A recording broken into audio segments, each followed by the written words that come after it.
गरियाबंद में एक बार फिर द हॉकर की खबर का असर नजर आया है। बता दें, द हॉकर न्यूज चैनल पर कल 2 गांवों में अचानक 30 बच्चों के बीमार होने की खबर प्रमुखता से दिखाई गई थी। खबर दिखाए जाने के बाद जिला प्रशासन हरकत में आया। कलेक्टर ने जिला व विकासखंड स्तरीय 2 स्वास्थ्य विभाग की 2 टीमों को गाँव के लिए तत्काल रवाना किया। स्वास्थ्य विभाग की टीम ने नवापारा और उसके आश्रित गाँव माहौलपारा में डोर टू डोर सर्वे करते हुए शाम तक 30 बच्चों के परीक्षण तथा इलाज करने का दावा किया है। आज 29 बच्चों का इलाज हुआ है।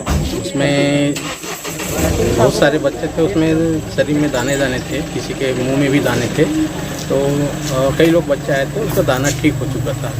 और इसमें से जैसे बता रहे थे कि इसमें करीब 29 में से 23 बच्चे सिरप पिए थे और 6 बच्चे जो सिरप नहीं पिए थे। तो इसको ऐसा नहीं लगता कि सिरप से हुआ है। और इसकी सैंपल निकाल चुके हैं। अभी हम लोग सैंपल लिए हैं, ब्लड सैंपल, और मुंह से भी लिए हैं, और जो घाव हुआ था वहाँ से भी लिए हम लोग स्वाब। तो उसको अब लैब में भेजेंगे। वहीं बच्चों के आयरन सिरप पीने से बीमार होने की बजाय बैक्टीरियल इन्फेक्शन को बीमार पड़ने की असल वजह बताई है। मौके पर पहुंचे डॉक्टरों ने बताया कि सैंपल ले लिए गए हैं तथा रिपोर्ट आने के बाद बच्चों के बीमार पड़ने के सही कारणों का पता चल पाएगा।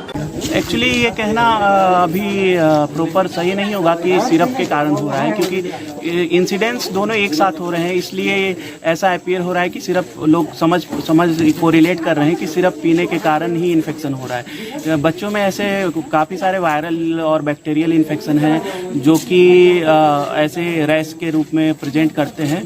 तो चांसेस है कि इन्फेक्शियस भी हो सकते हैं। कितने बच्चों का आपने इलाज किया आज लगभग 30 बच्चों को हमने लगभग देखा, 30 बच्चों को। और कितने लोगों को दवाई दी? और कितने बच्चे कुछ बच्चे को दवाई की आवश्यकता नहीं पड़ी, बाकी लोगों को दवाई दी गई है। और ऐसा देखा जा रहा है कि जो बच्चे सिरप नहीं पिए हैं उनको भी ये सिम्टम्स आ रहे हैं। तो एक तरह से कॉन्टेजियस डिजीज भी की ओर भी इंडिकेशन हो सकता है। तो एक्चुअली हमने सैंपल्स वगैरह कलेक्ट किए हैं। तो सैंपल्स के रिपोर्ट आने के बाद हम लोग पूरे नतीजे पे पहुंच पाएंगे कि क्या ये डिजीज़ क्या है, कैसे प्रोग्रेस कर रहा है, कैसे फैल रहा है, कौन सा रीज़न है इसका। यहाँ यह बताना लाजमी है कि द हॉकर न्यूज पर खबर दिखाए जाने के बाद तत्काल बच्चों का इलाज तो शुरू हो गया, लेकिन इस पूरे मामले में जिला स्वास्थ्य विभाग की बड़ी लापरवाही सामने आई है। बता दें, दोनों गाँव में बच्चों के बीमार पड़ने का सिलसिला बुधवार से ही शुरू हो गया था, लेकिन रविवार तक स्वास्थ्य विभाग का कोई भी नुमाइंदा गाँव में झांकने तक नहीं गया। गांव-गांव में अमला मौजूद होने का दावा करने वाले स्वास्थ्य विभाग की इससे बड़ी और क्या लापरवाही हो सकती है। प्रतीक मिश्र की रिपोर्ट।